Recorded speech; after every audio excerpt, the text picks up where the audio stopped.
Dubbadhu Finfinne maal taate Finfinne maaliif dhiiga dhugdaa utuu ilmaan keeyyuu ati rafuuf bugdaa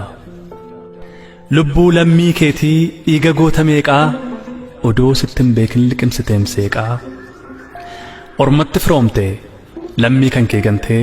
diina ol galfatte diin qawlaa bantee nu gante lafee gootaa nyaatte diinatti ho'ite tufaatti qorrite galaaniif dhaamottee bara dhufaa darbaa maqaa kee Finfinne gadadoon baay'atee bo'ichas nuffine ati kee garaan jabaatee yeroo akkam hammaattu bakka hin galletti yoo caalu waammattu hacee ilma sabaa kan dhugaan dabsine imala dhugaa irraa miila isaan maqsine hacee seenaa boolla seene morma qabee baasu sagalee al tokkoon kumaatama raasu hacee gaafa xiiqii gaafa dhugaa himuu gaafa iyya lagaaf roorroon isaanii cimuu hacee abbaa firaa lammii irraa hin oolle dhugaa baasuuf malee dharaaf nama lolle boollatti maaf waamte bakka isaaf hin malle fuutee maaf godaante bakka inni nuun galle maaliif ree Finfinne maa garaa jabaatte maa nutti jarjarta galmee du'aa baatte haceen maal si godhe Finfinne naaf himi maaliif yeroo malee kichuu nyaata rirmi maaliif yeroo malee kichuu nyaata rirmi goota yeroo lammiin muddamarra jiru jirra jedhee weelloon dhibee isaatti furu hacee yeroo qeerroon rasaasaan waadamu maalan jira jedhee qabsoottacha deemu alangaa xiiqiitiin sammuu waxalamu garaachaas waadamu qaalii sagalee kiilolee soqaa holqa seenaa maaliif du'aaf laatte jiraachuu saafeenaa guyyaan wixataa sun maalumaaf bariite maaf hin dukkanoofne guyyaa sanaaf dhiitee akka manaan baane manatti sahiite dubbadhu moo hoggaa manaa ba'e eenyututti dhufee milkii abaaramaan daandii isaatti cufee dubbadhu Finfinne afaan kee saaqadhu dhugaa sirka jiru himiitii haqadhu boqottus boqodhu akkamiin Finfinne osoo inni si faarsuu osoo xiiqiin seenaa waa'ee keetiif xaarsuu osoo mahacaaluun siif harqee gadooduu sababii keef jecha ormi sittiin ooduu akkamiin akka du'a isaa dhoksuuf yoo adooddu maaliif ree Finfinne dubbadhu maleessaa qawween ittiin gaafas dhabe lubbuu isaa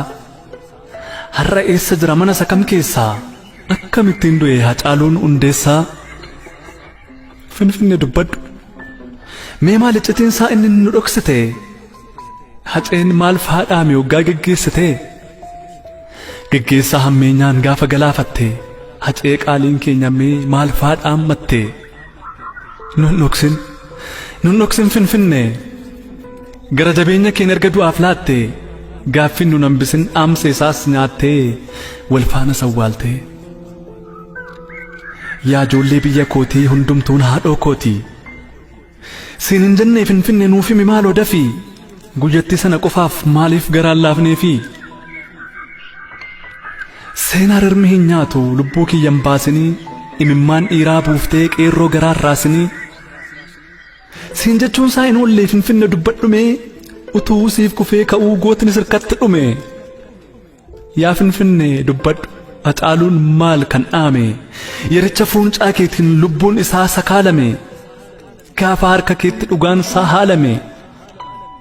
utuu hin obbaafatin yeroo lubbuun isaa jiru oggaa cachee si diduu si wajjin dhugaa jiru maal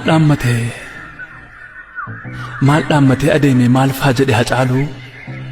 sobaa fi fafakkeessaaf yeroo si dide haaluu oggaa lubbuun isaa morma isaatti rakkattu yoo abiddi rasaasaa mar'ummaan isaa waxaltu maal dhaammate reegooti maaliif ree kan waakkattu dubbadhu kaa Finfinne ilmaan isaaf maal dhaame maal faa himatee sokkee yeroo duuti sun dhufee isa qabate kokkee oromoof waa hin dhaamne qeerroof waa hin kudhaamne maqaa nama ajjeesee quba isaa sosochoosaa akka wanna barreessee tarii akkas yoo jedhe ilmoo ko an du'eeraa jabaadhu itti fufi seenaa ol siif kaa'eeraa dhugaa qofa qabadhu daandii isaarra imali seenaa kukkufe kaasii lammiidhaaf mala malee lubbuu biliqa baatuuf alagaadhaaf bitamtee garaa kee fofillaatiin gola keessa adeemtee saba kee falmii du'ii laggasaa wagii ta'ii lammii kee falmii du'ii taaddasaa birruu ta'ii olii qaadingil ta'ii yoo jedhe hin beekanii nutti himi maleessaa dubbadhu kaa Finfinnee dhaamsaa Haacaaluu Hundeessaa dubbadhu maaloo Finfinnee dhaamsaa Haacaaluu Hundeessaa.